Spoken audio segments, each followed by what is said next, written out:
Okay, I'm gonna just jump on in. It's gonna be chaotic. I just guarantee it. At 1:30, we've gotten up a few times. It's so crazy. Is yesterday, it still gets these bumps. Like I tell y'all, she gets these things. They're like cysts or something. It's like if you, I don't know, because I heard that from other people with English Mastiffs. I'm tired of shit. Other people with English Mastiffs that theirs get them. And then when I was at the vet before, when she used to go all the time, and they had said, well, give her baths and stuff, and that might, like a dirty complexion or something. And so I've given her a few baths and stuff, but it's an ordeal. And I've had to have ones where she can walk in, and it has not cleared it up. The times that I've seen it where they started seeming like they were clearing up was when she fasts and she doesn't eat for a couple days. Then they all seem to kind of go away. And that is what I had seen that guy talking about who had this cyst condition. And he said the same thing. And that's how I had noticed too, because he had said so. It's always like putting two and two together. And so, man, all of a sudden I'm boiling hot too. And I always feel like I'm somehow connected to her. It's weird because I'll feel her pains and then I will be like rubbing something and all of a sudden she'll start licking the same spot on her. It's like there's a definite soul connection. And so, let me think. She had this in between her two toes, or two, like right there. She had this one that was growing out. It was funky. I don't even know how to explain it, but it's like this black thing growing out from here. So I had put some castor oil and stuff, and so I thought it was really bothering her yesterday. And then I noticed what was really bothering her because she kept going and licking, and I kept doing treatments on that. But it was like she'll try and alert me, but I don't catch on all the time.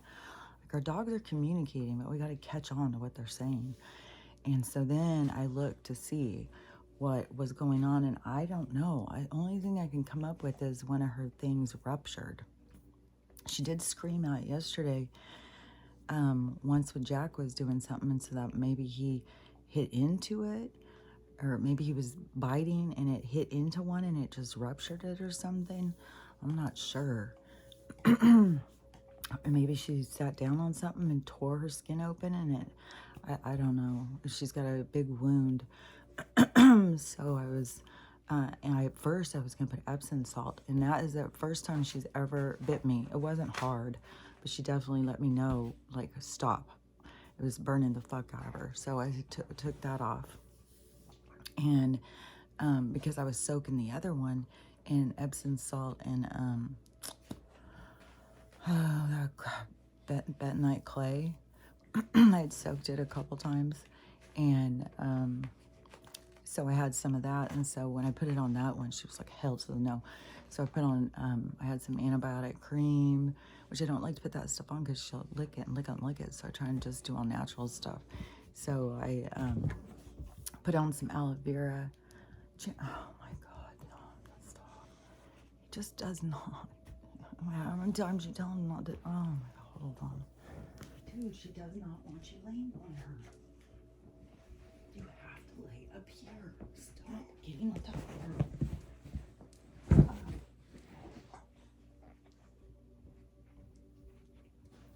He always wants to be laying on top of somebody. And he goes and lays on her legs, and her legs are really bothering her. It's really swollen. She's limping around. And it's a big gash wound. It's huge. It's open and it's gross.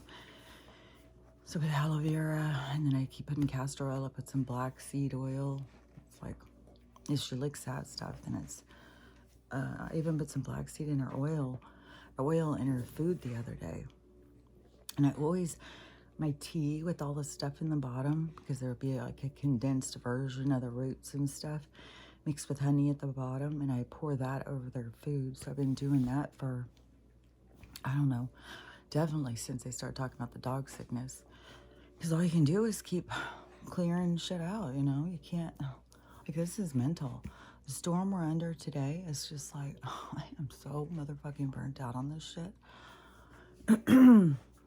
It is, because I've been up a couple times, and the amount of rain was coming out. Right now it's like stopped, and it's like, feels almost tropical out, and the wind is gusting.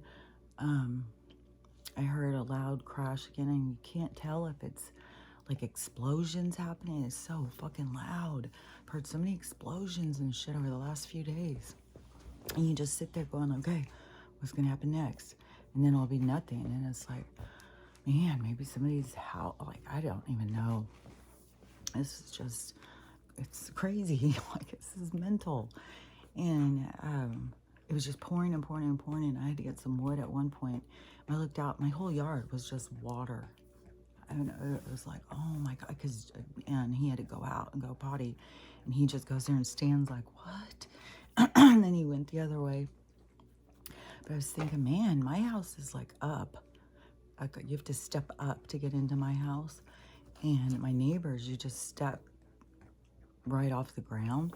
And I was thinking, fuck, I'm glad my house is up, because I bet you this water could come into your house for sure if you're ground level. So fucking much. It all depends on, you know, destiny.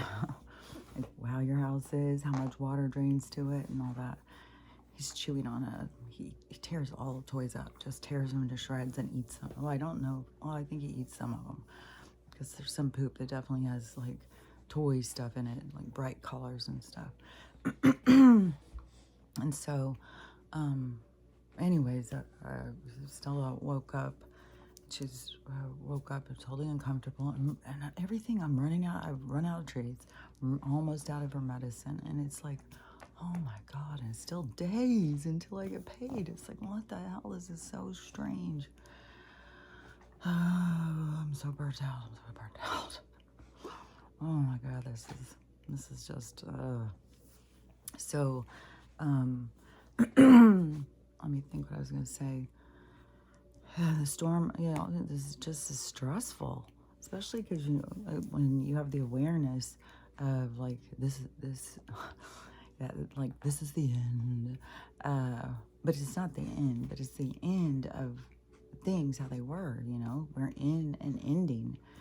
And so it is like, even though, you know, it's their beginning, it's gonna come, you know, it's like this flip back to the beginning, but it's still, you know, it's stressful. You don't know,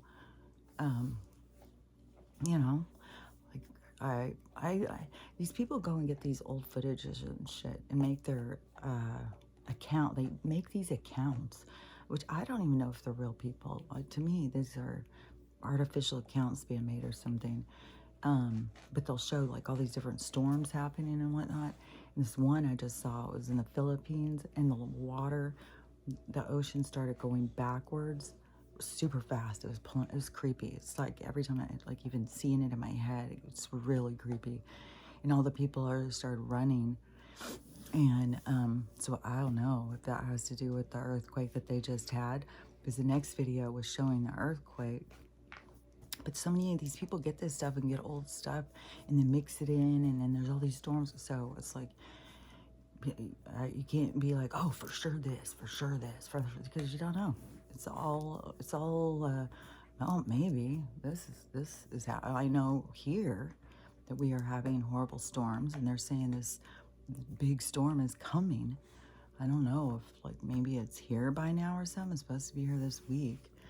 Today's Tuesday. I mean, this week's barely gotten started. Still, you know, Monday night for some people. So, I don't know. And the thing I'd seen, though, it was like a giant hurricane thing. And I would hope that this was it. And it's past us. But, I don't know, this week's supposed to be treacherous for people who are traveling and stuff. It's supposed to be really bad. I think all across the whole, you know, probably across the whole globe, actually. But over here in the States, definitely. Probably Canada, too. And the rain was so hard. oh my God, and it just kept raining and raining and raining and raining. It's like, this is so crazy. And it's definitely different. Like, I'm in the Pacific Northwest, but it's not normal what's happening. So this rain is not normal. And just this pounding. I don't know. It's like usually really drizzly. Like nothing is drying too. Everything is so wet. And my dryer won't work right. So I don't know. Everything is just weird, and it's like the stagnant, and I don't know. I'm sure everybody's having these weird shit. So it's just in my fucking throat. God damn. And they're hitting with the white lung in more places now, and it's like, oh, all day yesterday it was so fucking. I never got light. There was never a sun. It was so dark and it was so foggy. The fog was so dense and so heavy. And then they just come in with this rain, and it's like, I know all that had stuff in it. And they've been spraying and spraying and spraying. So it's just like, oh my gosh. So I'm sure there's going to be a lot of sickness this week for sure. Because now they got the white lung on the move or whatever. And it's like, what the hell are they spraying on us to create this white lung shit? And the guy in New Zealand, I guess he did get arrested. His name's Mary. And there was a lot of people who were speaking out, like people in New Zealand and stuff. Like there's people who are trying to get this information out there because he's a whistleblower. And apparently what he's blowing it on is data of what I used to call the lot number thing. That is, there's also a batch, I think, number. So he had the data on how many have left the building due to their whatever category. So there's like 1, 2, 3, like each is divided up into these things, and he has the numbers, and they don't want his stuff released. They don't even want it to be called crazy or something. They just arrested him, and you know, these are the kind of people who are at real risk at, you know, finding a red necktie. Yeah. I'm not gonna be able to stop doing this, so it's part of the white lung, I guess. Part of the sickness. And yesterday I did have some really, really cool stuff, though. It was really exciting. I was very calm. It was just like, oh, nice. What a beautiful day. It was horrible and ugly, but peace in a household is just priceless. It's priceless. You forget, you know, we don't have teenagers around and all that angst and all that anger. And I'll tell you, the system fucked these people. Like, man, I'm not kidding you. This is serious. This is real serious. I was talking to my one daughter, and you know, her daughter's having a lot of issues right now, and she's in a place. And I was talking to her because I was like, well, you know, I need to see about that because, you know, major crises or something. And so we were talking, and she also works in that field, and she said all these kids that are aging out at 18, they are going homeless. They are not developmentally prepared for the world. Because when you rip people out, like even in the worst cases, like, I mean, we can't say the worst cases because like it's fucking extreme when you go to the worst cases. You got fucking kids living in goddamn dresser cabinets and eating cat litter. So it's, let's just say in our average bad household, you know, because there's there's a gradients there, and there's a big pocket of really horribleness that a lot of people endured, but then some kids were yanked out. Well, it didn't do them any favors, I don't think. There's a big problem there, you know, because there's developmentally things that have to go on for kids through very important stages of their lives, just developmentally, which they can also develop with, you know, teachers and peers and stuff like that. So there's automatic things that become acceptable, not accept. Like you're always kind of shifting as you're growing through these very significant years. And when you pull these kids out and you all of a sudden you have them surrounded by judges and judges and lawyers and counselors and social workers and making decisions for them and stressing them out and putting them in here, putting them there. It jacks it up. And so then you have these ones that have missed this giant gap in their development, and then you're saying, okay, well, you're 18 now, you need to be on your own. It's like, I'm really 10. It's like, what? What are you talking about? I just breaks my heart, man. It breaks my heart. Like, it's fucked.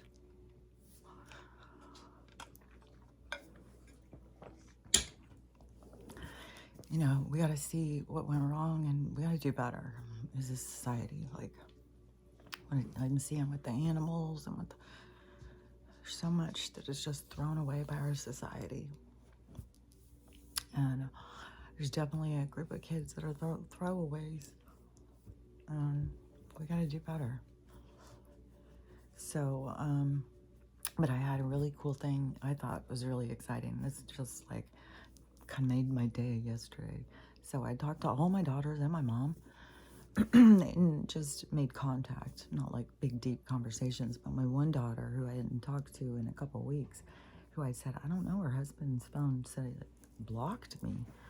And she said he doesn't have his phone because they're too broke right now. They already lost their car. Like, they're going through it. And so he's not having a phone. So his phone's off. And so I was like, oh, because I never had that pop up before. That was blocked on something. And so, you know, that was no big deal. And then, so she started talking about that show, that Mother of Earth or whatever, Mother God show. Oh my God, he's always on the move. He just doesn't relax. It's like, dude, just lay down. Damn, it's the middle of the fucking night. Stop. Just lay down. It always wants to be on top of somebody. What are you doing? I still feel like I gotta watch him, even though he hasn't gone potty in the house. But yesterday he did escape during one of the big storms. It was just pouring and pouring and pouring. And he just goes completely crazy. He starts trying to eat my fence. He's biting holes in my fence. And then he got through and went into the neighbors. And then he couldn't get back through. He could go through how the hole was, but then he had a problem getting back. I was so frustrated. I was just like, oh my God, this is fucking bullshit. Out there in this fucking pouring and, oh, it's mud and just, oh God. Ooh. I was irritated as fuck.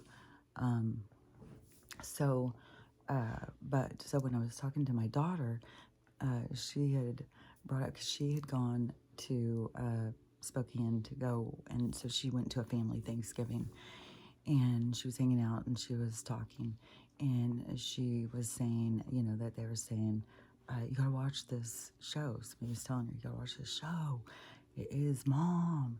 And so she said that she started watching it, and she was telling me, so she started watching it, and she's like, this lady's not like Mom. Like, this lady's crazy. Mom says some of this stuff, but she's not anything like this lady. And the same stuff that I was pointing out, too. Like, the way that they just won't eat. And, I mean, I try and be very health-conscious eater. I try and be very health-conscious on eating, you know. Like, really think about what I'm putting into my body. And even, you know, if I decide to eat some barbecue chips, you know, that's impulsive is coming in my head a lot, but that is a decision that I make, knowing that it's full of poison, but just wanting to meet that craving, which I think that's why is this you know, as we go forward into, there will be like the Jetsons, these little pills, like you can just take it and it gives you that same thing as like, oh, barbecue. Oh my God, he doesn't stop. Hold on. Dude, I've told you and told you. You can just go back in your bed. Don't listen. Go back in your bed until I'm done. Just stay there.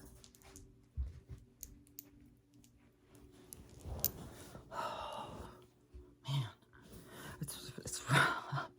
It's rough when you have this old girl who she wants her bed to herself. She doesn't want him climbing all over. Her leg is killing her. Two of them, because the foot injury is on one and the big gash in her leg is on the other. And then he wants to play and he wants to bite her constantly. That's why it's like, I don't know. Maybe he bit and hit one of those, and she yanked her leg and it ripped it. I don't fucking know. But anyway, so my daughter, she had recognized, and she was telling me, and she's like, you're not anything like that lady. The only thing that was the same was just some of the stuff that you say.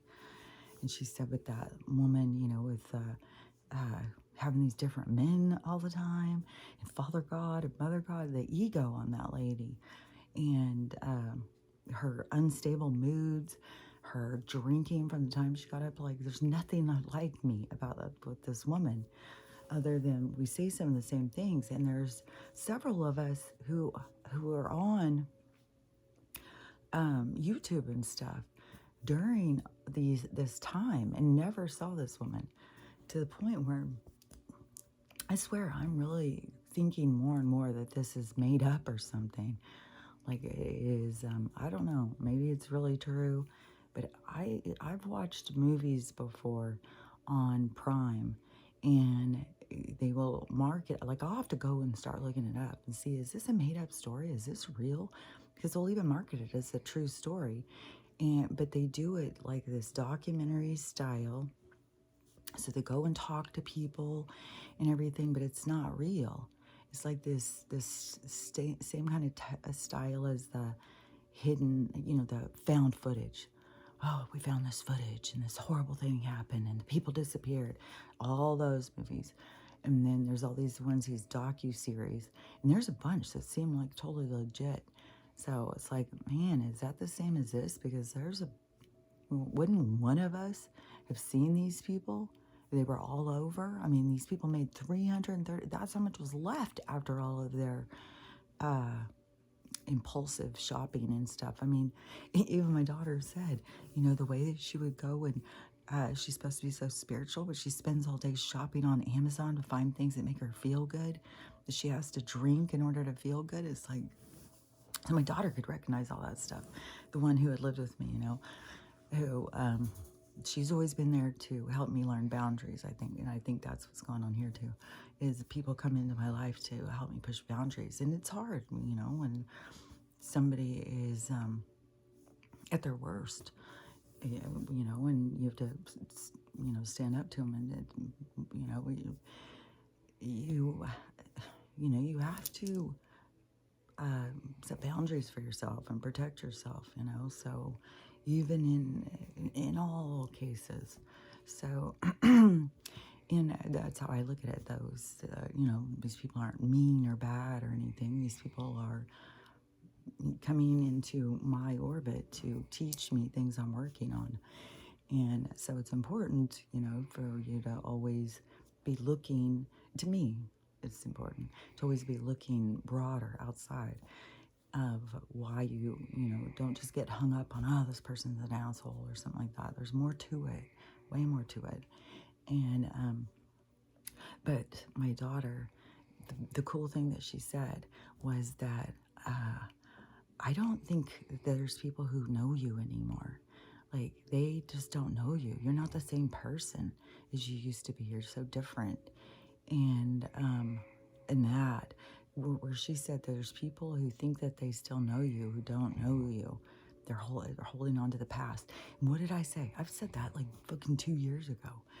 And I said that is one thing to have awareness. I don't remember when I was saying it, what I was saying it about. I think, you know, just about stuff that goes on with probably the daughter who's not speaking to me, and how, you know, she's holding on to something they're not, but we had this really good conversation where she was like, she was seeing a lot of things. She was seeing the projections. She was seeing that, and we had this great spiritual talk. Like, she's moved out of the fake TikTok shop or spirituality. She's moved into deeper connection and really like, I was really cool. I was really excited. And just a lot more calm and really the thinking deeper and noticing things like, people are holding on to this old image. And she's like that. Even when they hold on to something, it's not even their view of it is like tainted. It's not accurate. And it's crazy to hold on to these things when it's not completely accurate, and you hold on to this pain. And I said, yeah, it's sad, but a lot of times when you're in your growing part, I don't know if I said this, but I said something like it. But when you're in this growing part of, I don't know what to call it, because everything to me is like a development, and we're all in different stages. And so it is like when you can, okay, it just went blank out of my head. Hold on. Okay, because then when somebody, I've said this before, it's like they need a monster, they need a scapegoat, because it's so hard to face yourself. So you need somebody like, well, it's their fault, it's their fault. If this wouldn't happen, I would be different. If this wouldn't happen, I'd be different. It's all their fault. They're such a monster. So they need this like scapegoat in their life to process through different things, And I think the biggest thing I've said before is that when people get stuck, and I'm watching somebody right now who is, it's the same stuff I've been saying. Like, people who have this big platform, they were going to start really going through it. And there was going to be a lot of exposing stuff. Like, it's wild, some of this stuff. Like, there's this one woman, and I feel bad to say anything, because I feel like people always think of it as being negative or something. But it's like an observation. It's like witnessing. You got to see, you got to talk about what you witness. And I mean, that is, I believe that's what some of us are here for, is this seeing it, this observation. I mean, we wouldn't have watchers and stuff if this wasn't important. And so, everything is a transition. And in a transition, you got to see what doesn't work and what does work. And with all this energy and stuff, and how people just go off on these crazy, deep end kind of like, it's trippy. It's trippy. This one woman, and I think she's over in the Carolinas, and she has, she's a big TikTok following. I don't know how huge, but I think when it originally had started, it might have been on her weight loss. I'm not sure, because I don't know. But she used to be like, super funny and, I don't know, happy that she would be reporting on things that were going on and stuff. And it's gotten more deeper and more deeper. Then she started becoming very divisive on religion, where it was like I couldn't even keep up with which way she was going. I would just skip past, because I would get so uncomfortable even. And I have no interest in all this bullshit with the religion, because I know it's fucking bullshit. And then now and then she started using, not a pendulum, because a pendulum, she's using a whole big giant chain, which you can use anything, the energy will talk to you. It's wild, because so many people don't think about who they're talking to. They just think they're talking to whoever they're saying. It's like, you guys got to get out of this name dropping thing, like for real, for real. And so she's now best friends with Lucifer, she's decided, and she's talking to him all the time. Well, she did have a bunch of Christian people following her. now, I mean, this is what I'm saying. It's like going from one thing to another, getting an argument over here, and then all of a sudden you're over here, and then you start having these people build up, and then you start arguing there. Yesterday, it was this, she was crying. I was thinking, man, this lady might need to be locked up. She may be losing her goddamn mind at this point. And so she's trying to talk to Lucifer or something, and he told her that she was going to lose her abilities or something. I'm not sure. It was very strange because she'll say this weird stuff, and then she'll do her chain, and then she'll just be crying, and she'll talk real hysterical. Then she's outside and she's demanding the tree touch her, and then she's crying because the tree's not touching her. And Lucifer, if you've done this, I'm going to be so mad. And I mean, it sounds like it's funny, but it's not. Like, you're watching this is like watching somebody lose their fucking mind, and it's totally public, and it's all day long. This isn't just like, no, her videos pop up constantly, and it's another one, out screaming at the trees, out crying, out, and then she'll start arguing with the people and saying, you guys are a bunch of assholes, and all this. It's like wild. It's really wild. I don't know what her comments are like, but I would think people would be saying, you may need to check into a hospital. You may be losing your mind, because her emotions are just like out of control. Like, this is about getting control of yourself. This transition, this learning and growing stuff is about you learning how to control your mind and letting go of the things that make it feel out of control. Man, I've had such a headache for days and days too. Like, fuck, my joints hurt so bad. Like, it's fucked, man.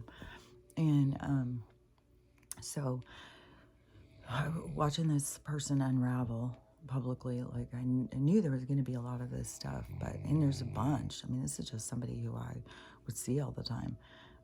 You know, I'll run across other ones where people are, or people talking about other ones. Oh yeah, I just ran across this video too. I don't know what the fucking Joe's done now. He apparently has pulled a big booger and had a big look at it, and then decided to just munch it down or something. People are just grossed out and outraged, like, what the hell is up with it? It's like, guys, he's doing all this too. There's a reason. It's the absurdity. It's to destroy his legacy. It's to make him look like a total idiot. But it's also like, when you know it's not even really him, that this is all a show, you just have a different attitude. And then watching all the people react like all this stuff is really real and serious, like, this guy's running our country, the booger eater, and all this shit. And there is really a tension that is happening of chaos right now. Like, it's tightly wound. It's one woman who I've talked about a lot, you know, with the bold glamour filter, how she would always be so angry. She's like a Sam Kinison kind of on the Patriot side, you know. She's very, very loud and very angry and very dim, you know. She's like, and she always thinks that she's not divisive at all. But she's always like ridiculing the Dems and the liberals, and she's always ridiculing people. She doesn't think she's divisive. She thinks she's really positive. And there was some times, you know, where she would have on her bold glamour filter, and she would be just very, you know, calm, like try and match the filter. Lately, though, it's just getting more where even she's getting further away from the filter. She's getting back further, so it's not doing the same thing, and her anger is showing more and more. And this one, because this is the thing, it's like the universe is giving you opportunities to see yourself. But if you're constantly flipping the script on somebody else and pointing your fingers, well, it's you. You should have done it different. You should have done it different. So in this story that she was telling this morning, is she's very upset. She's very mad at these people. So for one thing, I guess she's had depression that she's been talking about. I haven't seen anything of that, but I don't go in and follow these people's stuff. I'll just see a video show up and all. It depends on what it is, if I listen to it. And so this one, so she was saying, you know, I've been super depressed. And then she was talking about, maybe 3 of her videos came in a row on my thing or something, because she was talking about her husband, or her fella, and that he kept saying things to her. Like, well, don't you think you should get out of bed? Well, your daughter's kind of, kept trying to push her and push her. And so she was getting mad, I guess, before, but then she started saying, oh, he was trying to help me get out of my depression because she's so down. Because I think a lot of people are down. This is overwhelming. I mean, we are literally breaking free from hell. That's the way I see it. I feel like the archons or whatever the fuck, this dark energy that has a hold on here is fighting. Like, I mean, it's wild. Shit's knocked out of your hand. I mean, it's wild. They definitely want to keep a hold on this because this is, they need it. It's what they feed off of. And so this is really a battle off of this energy, as pulling our energy in and saying, you can't have any more of it, taking responsibility for things and pushing this dark energy off of us. And it's so loud right now in my ear. It's really loud, high-pitched. I'm getting hit so hard with these fucking high-pitched sounds in my ears too. So anyways, so she was talking about this depression, and her fellow was trying to help her, but she always has this like an angry attitude. Like, you can just see it. It doesn't matter if what filter or whatever. I can see things. I can see things that people don't have awareness of. Like, I can see people's problems. I can see what they, I don't know. I've just been able to do it for like, I could see shit way back when I was a kid. Like, I've been able to do it forever. And but throughout this stuff, oh my God, it's so obvious to me. Confirmation. It's so obvious to me what people's problems are. I can just see it, just like it's fucking highlighted. And so I can see, this anger in her. No matter, if you put on a filter or whatever, there's some kind of pain and anger.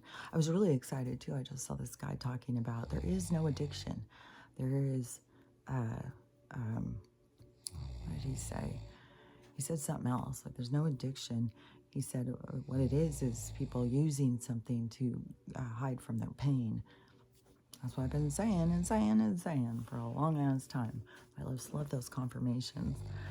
And anyways, so she was talking about her depression, and she said that she was really mad because her tenants. So she has tenants. I don't know what her money situation is like or anything. She's a very confident lady. She's always got her hair done in that super bright orangey red color or something. It's a mermaid color for sure. But, her hair never seems to fade out. So I think, she must go to the hair place. But I don't know. Maybe she just rents out her old trailer and she moved out. I don't have no idea. But whatever, it's, she's got tenants. And so she said that her tenants, that she just found out. And I think that they're in Cincinnati. Oh yeah, they're in Cincinnati, because she was saying that yesterday. Because she was showing that she ran across somebody broke down on the side of the road. She pulled over to help them, and 2 more people pulled over, and she was talking about how much she loves her town because people are there for each other. Which that is, that's what we're all yearning for. We're all yearning for connection. And people feel divided out of fear and lack of time, and there's a lot of things. We haven't built our communities on good things to build community. We're just all living in the same fucking sardine can, but it's like, oh, who are you? You kind of stink. So anyways, so she was talking about our tenants had their heater broke. So the heater broke 2 weeks ago, and she said they had never said anything, and she's mad at them. And her reaction was like, what? They said they didn't want to make me mad. Why in the fuck would you? Like, that's how, you can see her anger. You can see why her tenants would be like, fuck, I don't want to go. And, she's going to start yelling and screaming and asking us what we did, blaming it on us and stuff. So I can see, they probably just go get a space heater and call it good. Like, I don't know, but they didn't want to tell her for 2 weeks. And so she's mad at them because of you know, that they would think that she would let them go without heat. But she's, the whole time, it's like Sam Kinison telling the story. Like, she's so irritated. And it's like, how do you not see this? Like, this is what they don't want to deal with. And you're doing it and complaining about them not wanting to deal with it. And then she starts telling another story, like her friend's heater broke and she told her right away. It's like, well,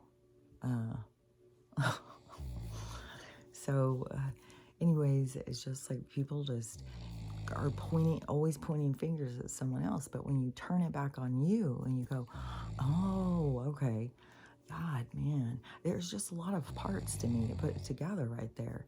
Like, you want to use the filter because you think that's going to make, you know, because your anger shows through. So you can put a mask over it. And then, but the anger was still coming through. So then she reeled that in. But then things have gotten so tense, there's no reeling it in. And so now it's just like explosive. And, but this is where everybody, this explosive part is where everybody's going to show their hypocrisy, but it's being shown to yourself. Like, everybody's going to see it if you're doing it in a public forum. But this is what the universe is showing you yourself. Because she could see, like, oh my gosh, I've got anger issues. Like, what am I going to do about my anger? Where does it come from? Why do people put off by my anger? Why am I trying to hide from my anger? And especially during a time when all this stuff is going on, it's going to bring all of your anger to the surface so that you can see it, so you can work on it, so you can see, like, where does this come from? Because anger is real. You know, the pain and trauma and stuff that people try and hide from and mask, it comes out. It comes out in anger. It comes out in hatefulness, deceit, selfishness, all different ways. So it's important in this period of time. Man, that's one thing too. I told my daughter when I was like, about the sickness and stuff, because we were talking about all the sickness. And I was like, well, you know, I still say it's environmental. And I've had something going for months and months, which I think most people call allergies or something, because I haven't got a temperature. But this, you know, stopped up, scratchy throat, headache, getting all stopped up in here and all that stuff. And I'd been noticing for a long while. It was when it really stood out to me was last summer, when how bad it really was because, you know, I mean, we've had these spraying in our skies for so long, and I had been watching it for so long. I was putting it on Facebook back in 2015 or 2016, and before I lost that account, which is so weird now that I know how this works. And I just feel like, oh, they took that account because I was showing things they didn't want it to be shown. So my account was hacked and disappeared. And then, so, you know, we have that stuff being sprayed on us all the time. And I know it's for long-term sickness to keep us, you know, I mean, the longer that we're sick, the better for them, because we run to them to get all their treatments. So we keep their system going. And so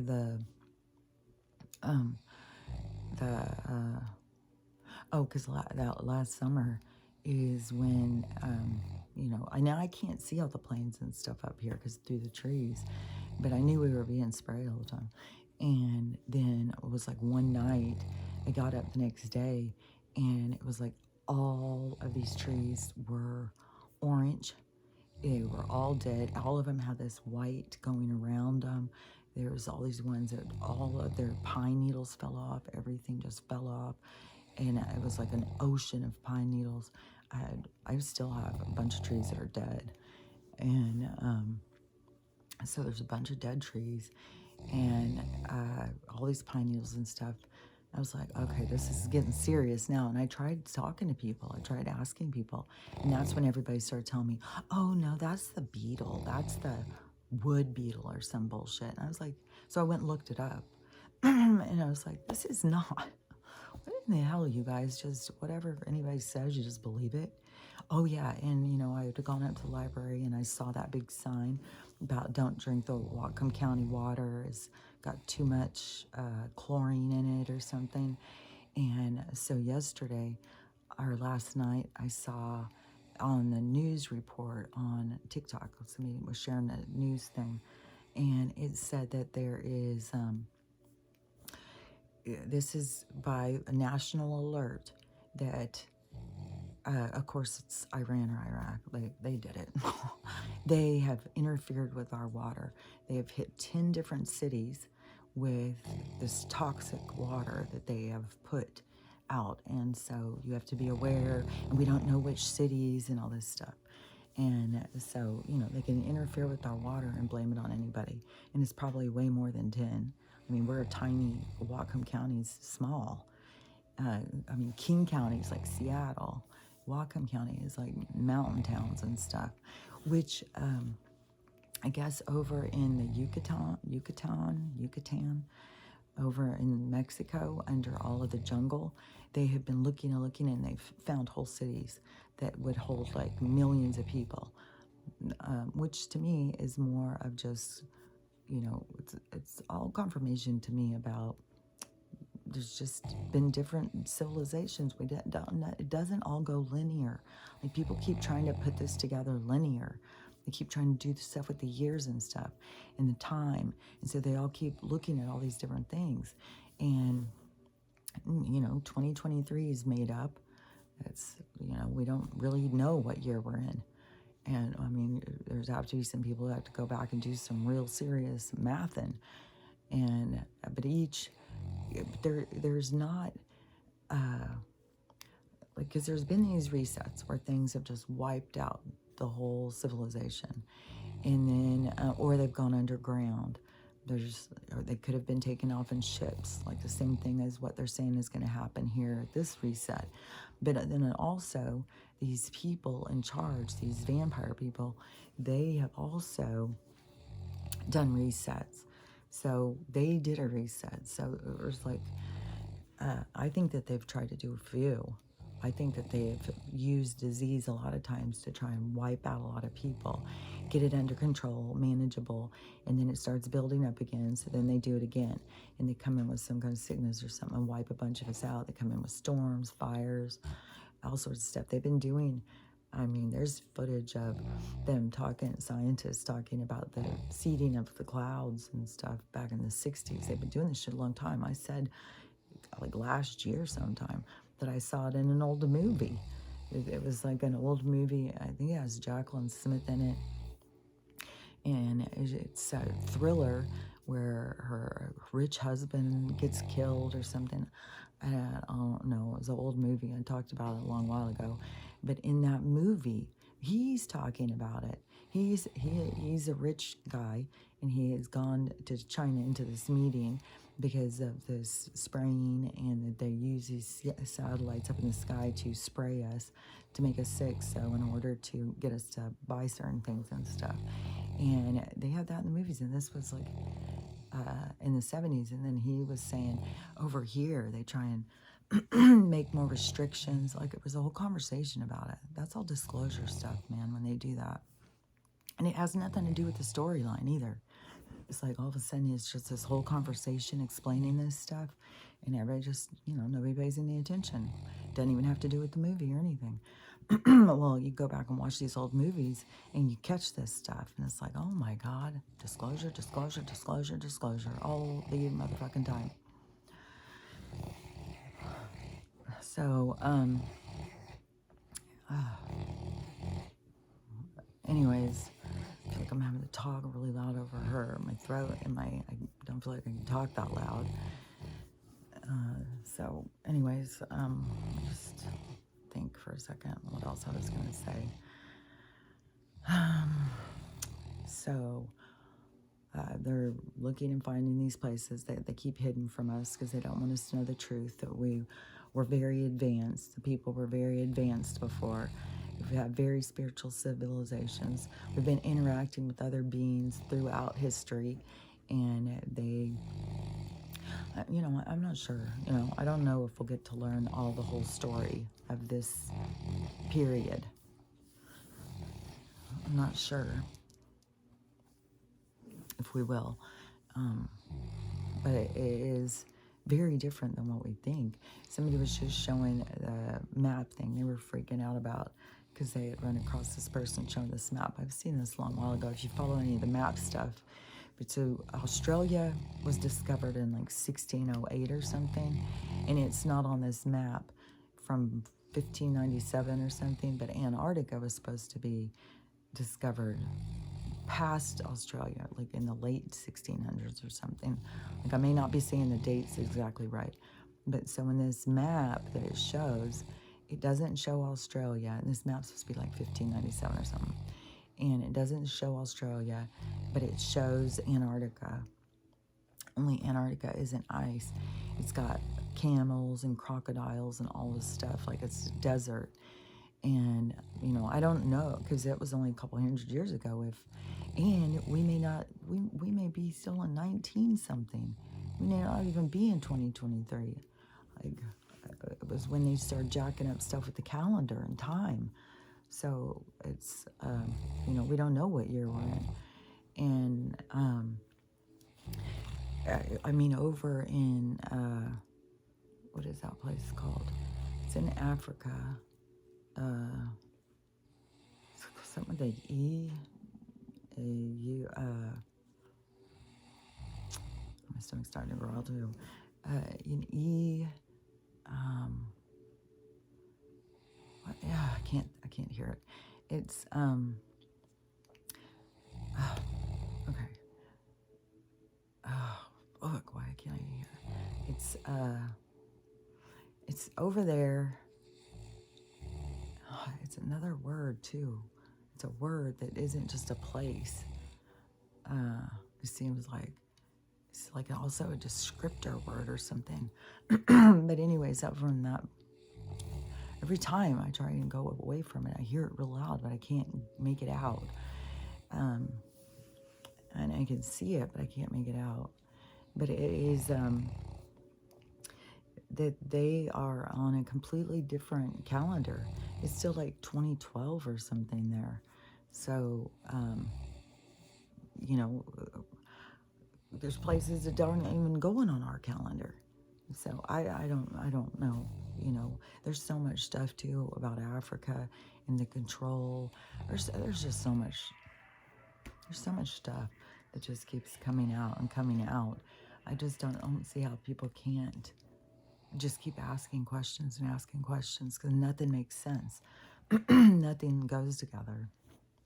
But so on this, with the date, the calendar, now what am I on? The date, the calendar, the place, the people. Oh, I have no idea. But anyways, so we're trying to put together pieces that we can't put together because they're all disjointed. There's not a time that started back from Jesus, and then we just went and went and went, and the only thing was Noah's Ark and the flood.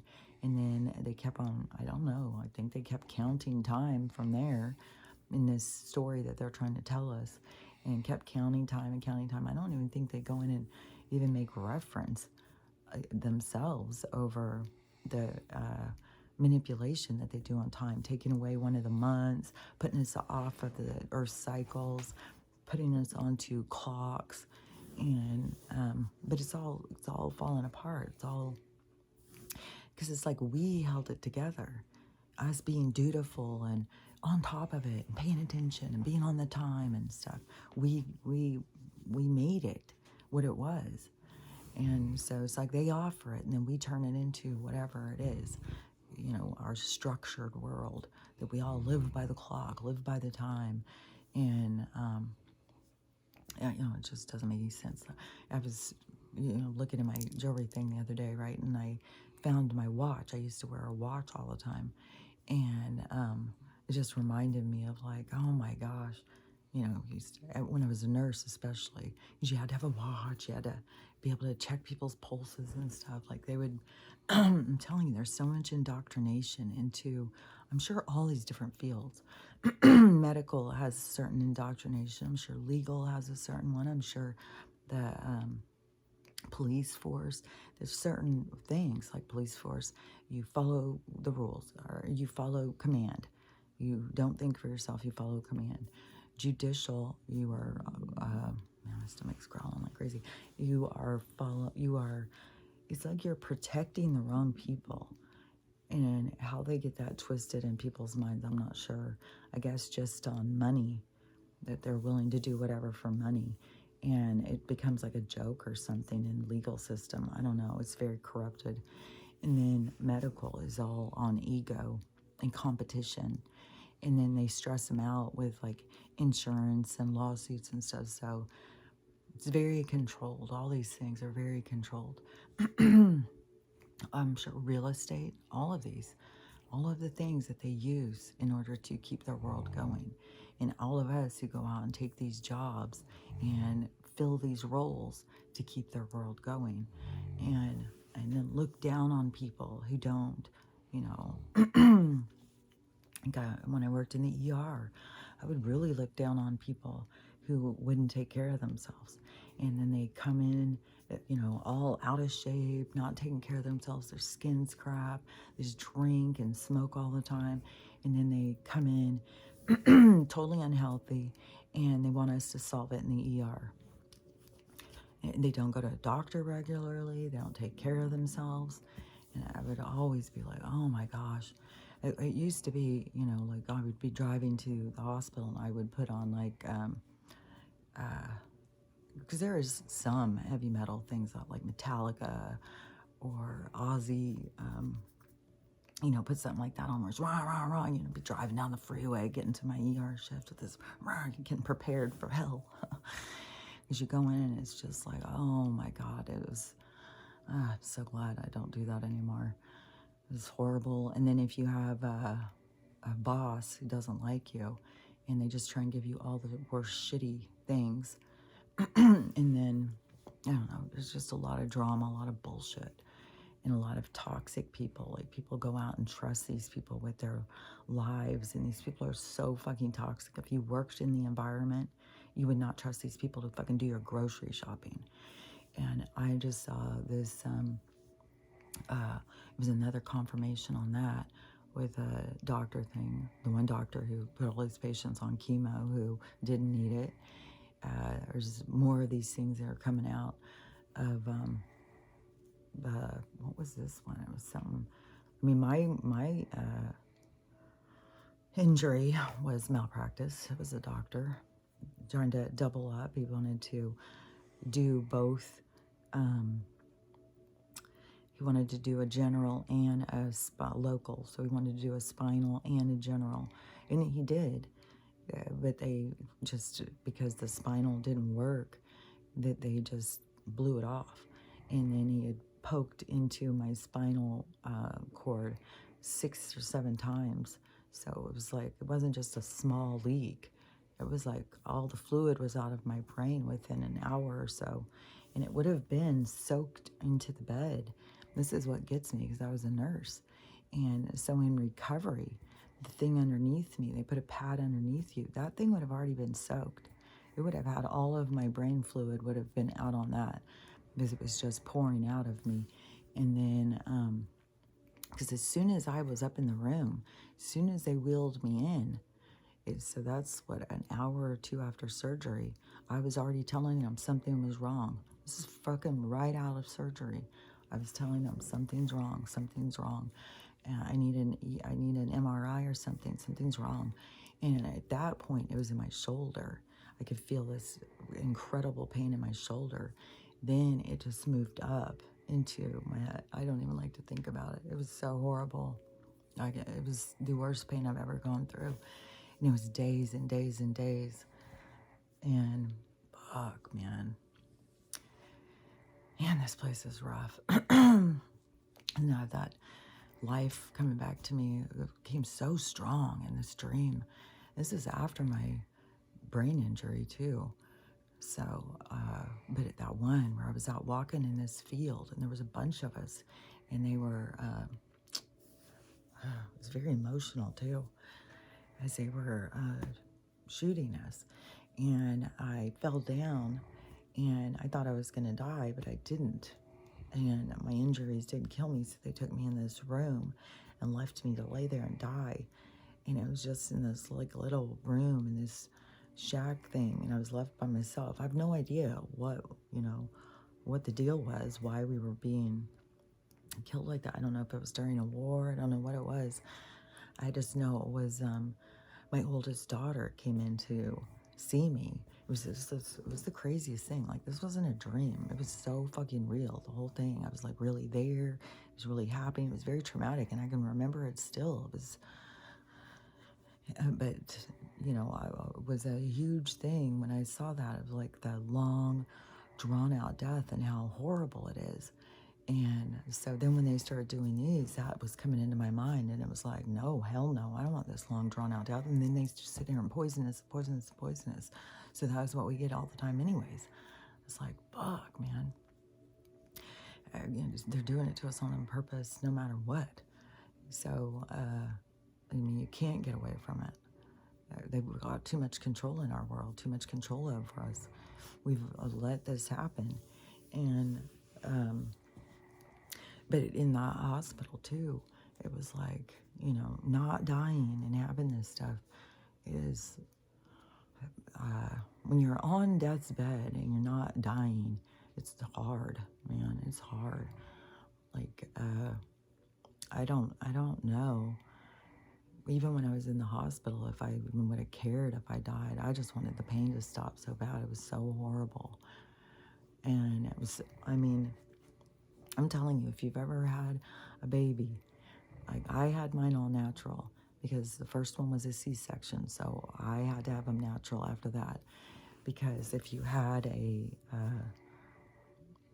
spinal or an epidural, so if you had an epidural, then you wouldn't be able to tell if your uterus split open. And so they had all these women whose uteruses would split open during labor and, I don't know, it was death and stuff.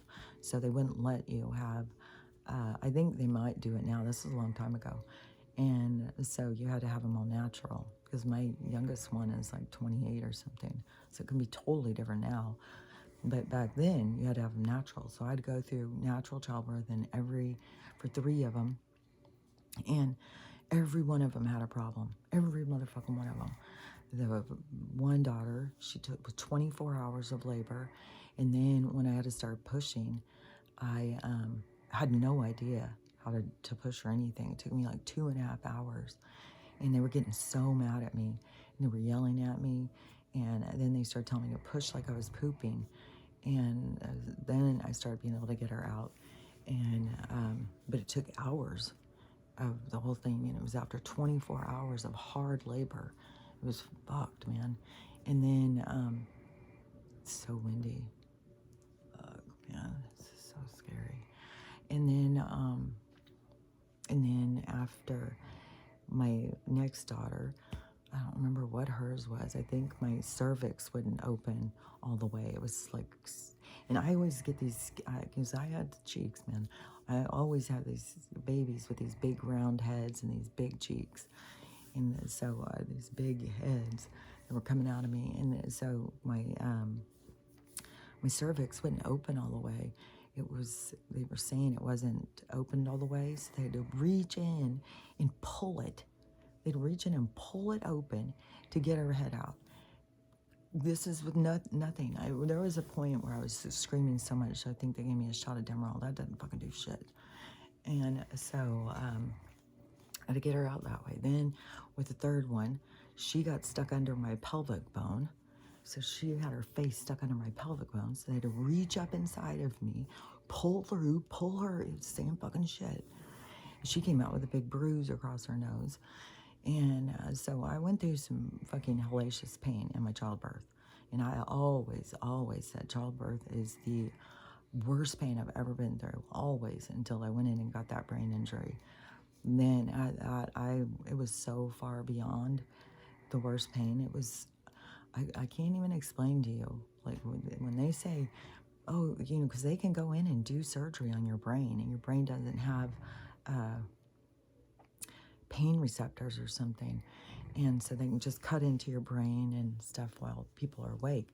They usually, when they do brain surgery, they keep them awake so that they can keep telling where, because they don't know for sure what is being affected by where. So it's like, okay, what happens if we touch here? What happens if we touch there?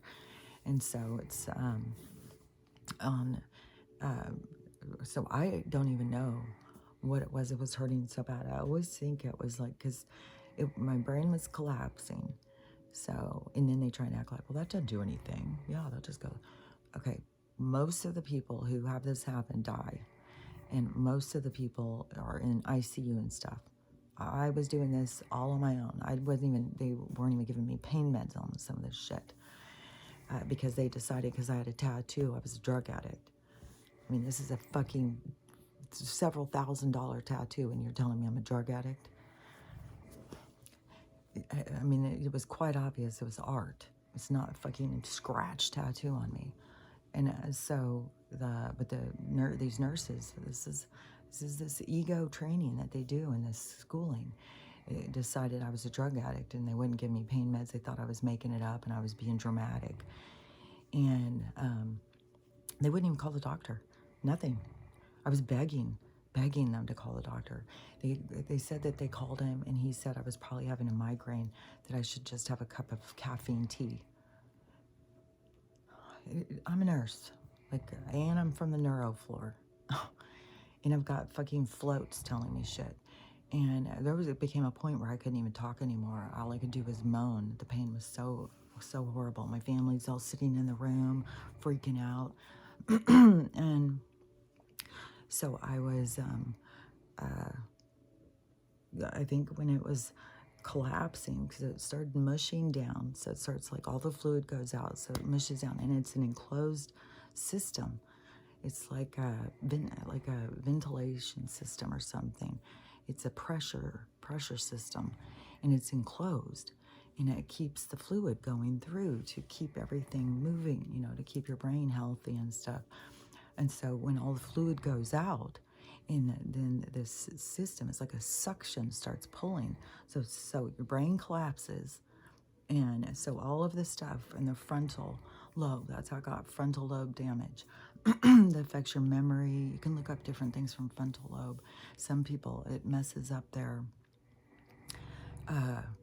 emotional state. They'll go real angry and real violent. All sorts of things can happen.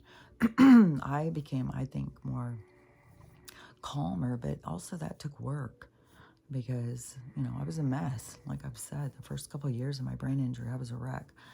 I was very unstable. I was weird.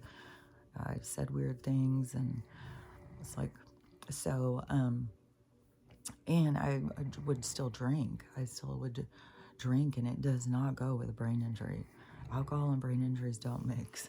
So, now, you know, I can have like a margarita or something. I still would drink it super slow. It's not like, you know, go out with your friends and do shots and stuff. Like, oh, I'll just expect that you're going to have a weird thing happen with me. I won't even do it anymore. But at the time, I was, you know, I was still trying to just be normal. And it didn't work. But it's so in the thing, when it's collapsing, so it collapses down and it flattens.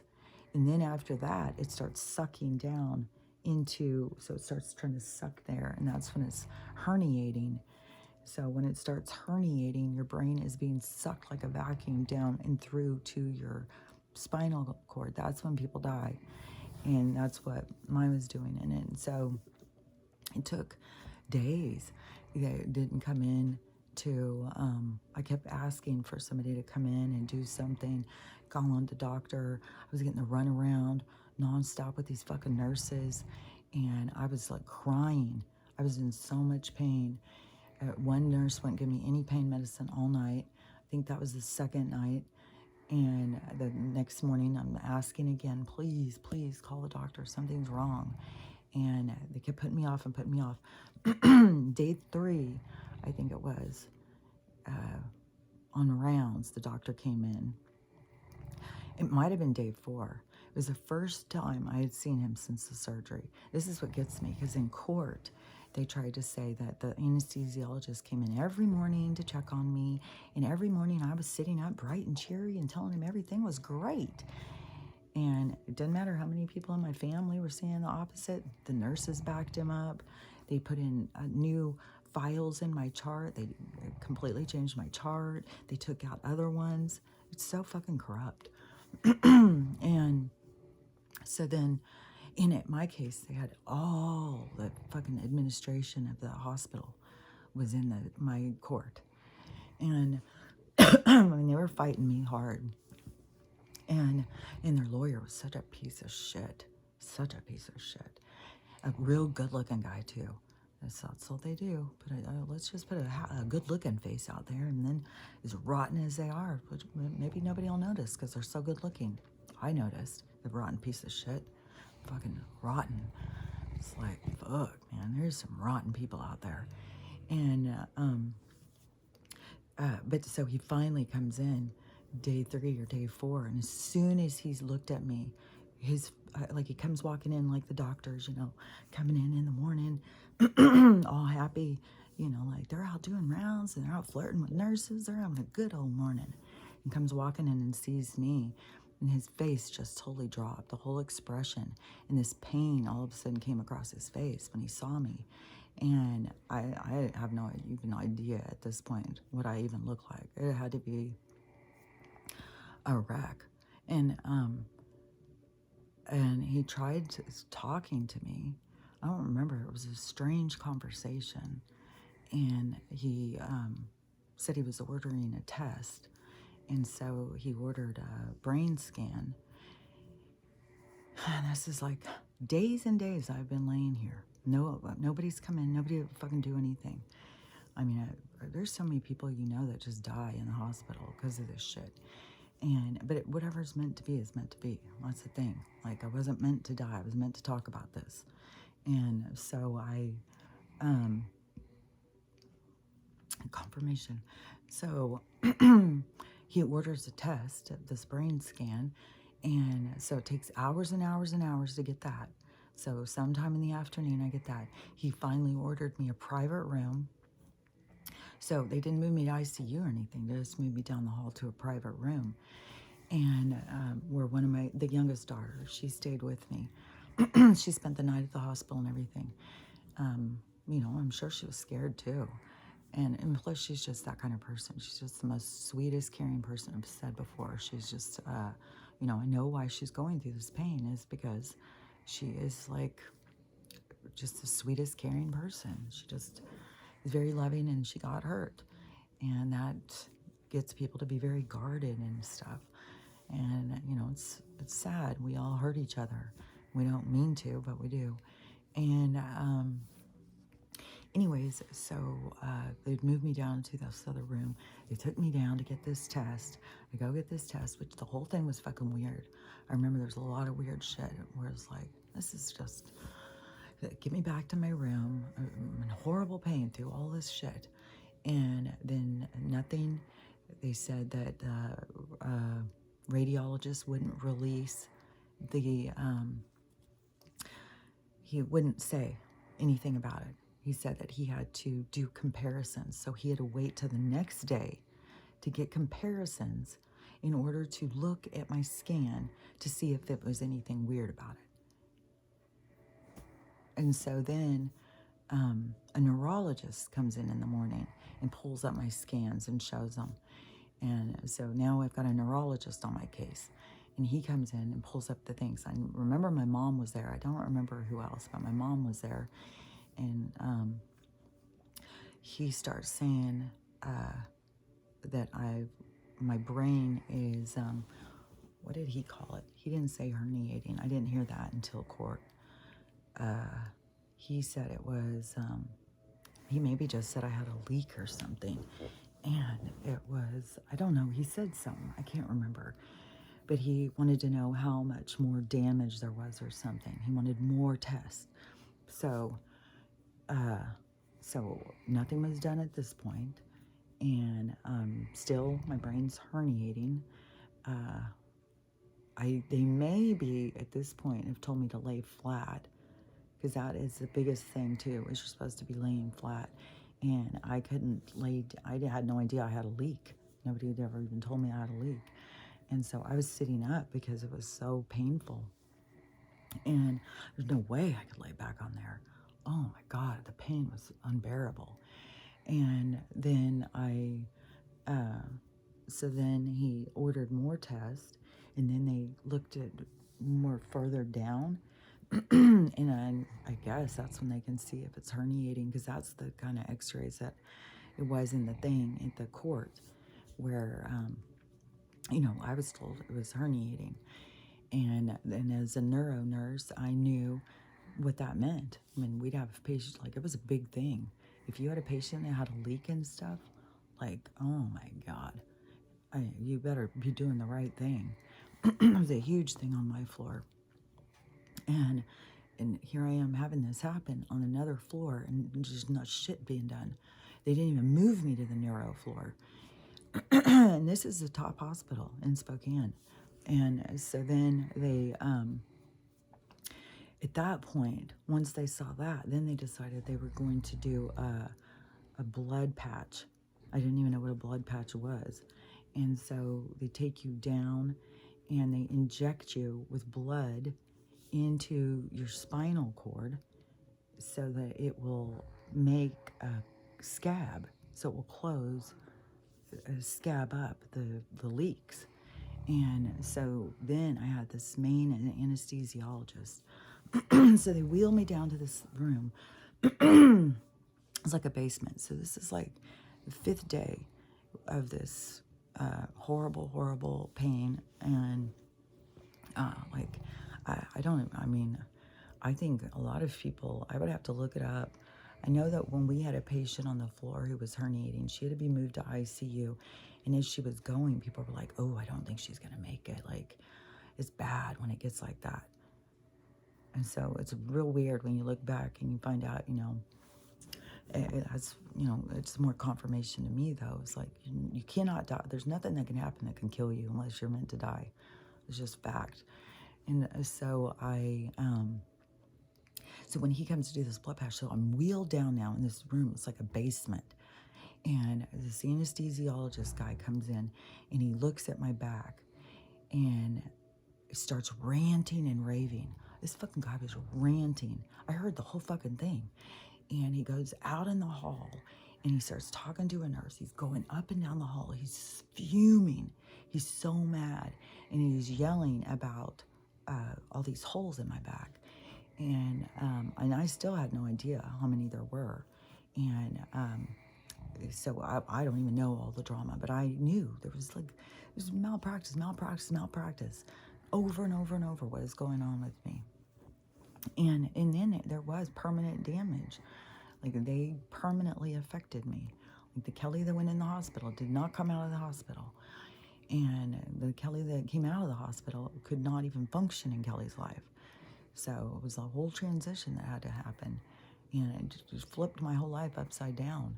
Especially, here I am out workaholic, ego-driven, making lots of money, spending lots of money, having these fucking parasite guys who's always like clutching on, trying to be a part of it.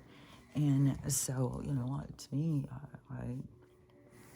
at the time, you would think, oh, like, she's got it all going on. She's got this nice house. She's got like it did seem like it. And then it all collapsed. And it was not anything I had done. So then you want to blame somebody else. Well, now you guys fucked up my life. But really, it's, your own self. It's the universe. It's, what's supposed to happen to make change. Because, like, when it all started happening, I had no idea where it was going to lead to. And so when he was ranting and raving, and they finally put in the blood patch, and then I had to sit down there for a while and let it dry or something. And the whole time, this guy is ranting and raving. I'm the only person down there in this weird basement-like room, and cold concrete everywhere. And then this guy who's like Middle Eastern, is walking around just ranting and raving. He's so pissed. And I've heard the nurse say a couple of things, but like I knew somebody had fucked up. And it was quite clear that there was a big fuck up that had happened. This guy wasn't hiding it. And so they took me upstairs after that, and then they start giving me IV fluids to fill me back up, right? And she brings in something that says caffeine on it. And I said, do not give me any caffeine. It will give me heart palpitations. Don't give me that stuff. And she ignored me and gave it to me anyways. And she said, oh, okay, I won't. And so she put an IV, and then I started having heart palpitations. And then I see that she had put the stuff. So I don't know if I stopped. I don't know. I think I called for the nurse and made her stop it. And then they would get so mad. Anything that you tell them to, because it's all ego driven. And you being a nurse, like, you don't have any fucking right to say shit. You just start a huge fight. They get so fucking pissed. A nurse trying to tell another nurse, while one nurse is trying to do her job, and you're trying to tell her how she needs to do her job. So this nurse made it quite clear she could not stand me. And she was not there. She wasn't helpful or anything. I didn't have any fucking... There was one nurse who seemed to kind of be empathetic, but she didn't get shit done. She didn't do shit. And she called the doctor and brought me some tea. And so finally, then the next day, they're going to release me and go back. It's Valentine's Day. My third husband is moving out, and so I'm going home to a home that, my family ended up going to take care of me. I had, it was rough, because my oldest daughter was in major crises, and she had turned to drugs. So they had given me some to come home, and I was, I wasn't taking them all the time. I was trying to be very careful and only take them when the pain was unbearable. And I didn't know, they were being taken by somebody else. And so, that was a lesson there. And every step I would take, every time I would walk, there was no padding in my brain. It's like it was bone scratching. I could feel it in my head hitting. It was horrible. It was like, oh, it was so cringy. It made you not want to walk, because you could feel your brain hitting into your skull. It was horrible. And who knows how much my brain had even puffed back up at this point. It supposedly takes like a month or two to get back to puffiness. And it's just like this hard rock in there, shifting around, hitting into my skull every time I would take a step. It was horrible. And then I couldn't remember people. I couldn't put together numbers. I kept repeating myself all the time. My kids would tell me something, and then I would turn around and ask them the same question. And, they were just like, oh my God. And then I'd go try and talk to doctors about it, and they'd say, oh, well, it's hormones. Just to know now, Dr. Fern, the one who, dropped his whole face, who thought tea was going to solve everything. Yeah, you're not a good doctor at all. You're a part of the fucking system. It's disgusting, some of these people. And then when I went to my nurse practitioner, my regular person I went to get all my other pills, who had me. She wasn't the one who had me on 18, but she did have me on a lot. I can't even remember. I was probably on like 6 for my migraines, my muscle spasms. The muscle spasms is the worst. I still get them. And so the muscle spasms and stuff. So you have to take stuff ahead of time. You got to be prophylactic. And so I was taking all these pills. She was the one who, when I went in there, she counted the holes, and she was outraged. She was like, there's 6 or 7 holes. And I think there was a lot of people who knew, like, I could have died easily. And these are things that kill people. And so the thing is by the time we got to court, because she was the one who was pushing me to go fight against them, that this was malpractice. And so I had her pushing me, and I had my dad pushing me. And I went to try and get one lawyer about a year in, and he was like, proving neuro stuff is impossible. He's like, you may as well forget it. And he wasn't going to take the case. He said it's just impossible. They just come back and say you're a drug addict and all this stuff. He said, you know, you just may as well forget it. And so I went back home, you know, just told my dad, well, you know, just forget it. There's nothing I can do. He said, you need to keep trying. Go get another one. And so I went and met with another one, and then they're the ones who called in the expert lady who ended up getting the top malpractice lawyer in Spokane. And then it ends up that she was corrupt, because that's come out since quarantine. She lost her license. She was getting sued. She was stealing all this money out of people's accounts, because, like, for me, in all these cases, you have to have a trustee. There's these accounts. And so she was, I don't know, she was stealing money and stuff. Like, it was a whole thing. And so it was supposed to be the top attorney, and she is now lost her license, and she had taken a bunch of my art. When she'd come into my house and talk to me and stuff. I went to, she drove me to Seattle for a specialist. You know, I thought that she was really nice and stuff. Even when she took my art, I was like, well, you need to take that? And she's like, yeah, I need to show how you were before. Then after she lost her license, and I started emailing and saying, can I have my stuff? And she's just all, you know, she's lost everything, and she's not giving me my art back. She doesn't even know where it is. She doesn't fucking know. She's been going through her basement and looking for things. She didn't say shit. She sent me some pictures of my art. They are all like, it's like and this was a whole thing of, I had a bunch of self-portraits.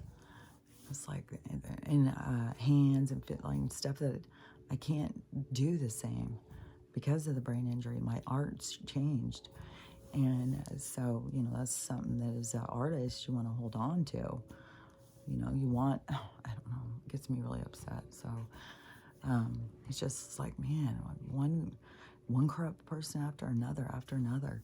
But so the nurse practitioner, who was the one who was telling me, go get a lawyer, you got to sue them, this is bullshit. And it was like, I don't know, a year, I don't know when it was, because I had to get in contact with her, and it seems like it was a year before my court case, and before I went to court. And she was, something went on with her license or something. There was something that went on with her business license or her practitioner license, I'm not sure. And so they said that she lost her practice and she had to go work for a group, one of the hospital groups. So she had to go work for one of the hospital groups. And I think she went into a cardiologist office. These are big groups. These are big practices. They're all corporate owned. So she went to work for them, and she wouldn't do anything. She was against me in court. She went against me in court and made out like I was this complete flake. I was a drug addict. It was the same shit. I was like, oh my gosh. So it was just more sell out, you know. I'm sure she couldn't. She would have lost her job, to be real and be honest. But, you know, to me, you got to pick being real and being honest over having a job. This is a story that I heard a lady tell. And she said this story had this happened to her. And she said that this had such a huge impact on her that she wanted to share the story so other people would see.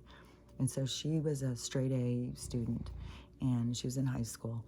And they had this great teacher. They really liked him and stuff. And one day they came into class, and the room was different. He had all of the seats in a circle, and there was one in the middle. And he came in, and he was very angry and short. And he said, just a second, honey. Let me just finish. I'm going to wrap it up. I'll tell you the story real quick. That it's okay, honey. I know her leg hurts. Sucks, man. So the teacher comes in and he says,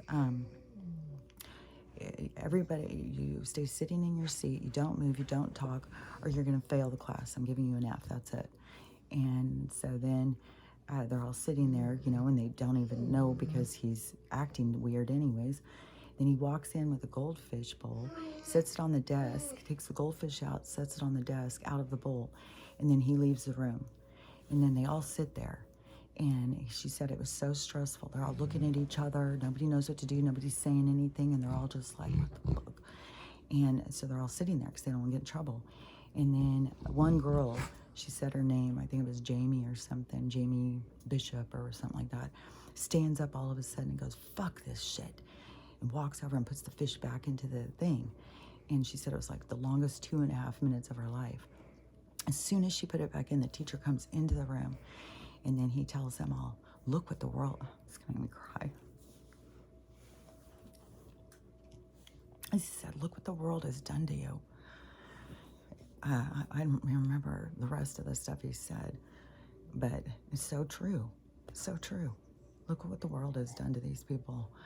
But I know I'm a Jamie. I don't give a fuck. Sure wouldn't have fucking gave a good goddamn over an F. I got used to that. Like, I didn't give a fuck. I would have never, I would have probably taken me 10 seconds. Probably he would have barely been out the door. I've been like, what the fuck? And put the fish back. It was like hell to the no. But that is, you know, there's something inside of some of us, and there's something that's being blocked by just like what he said. Look what the world has done to you. Look what people do. Look what people sell their souls every day. They would rather have a paycheck than to have integrity. And, you know, that's the world we're in. That's why it's purging this energy out. This is very toxic. This is this dark energy that has to be purged out. So anyways, hopefully I said all these things I was going to say.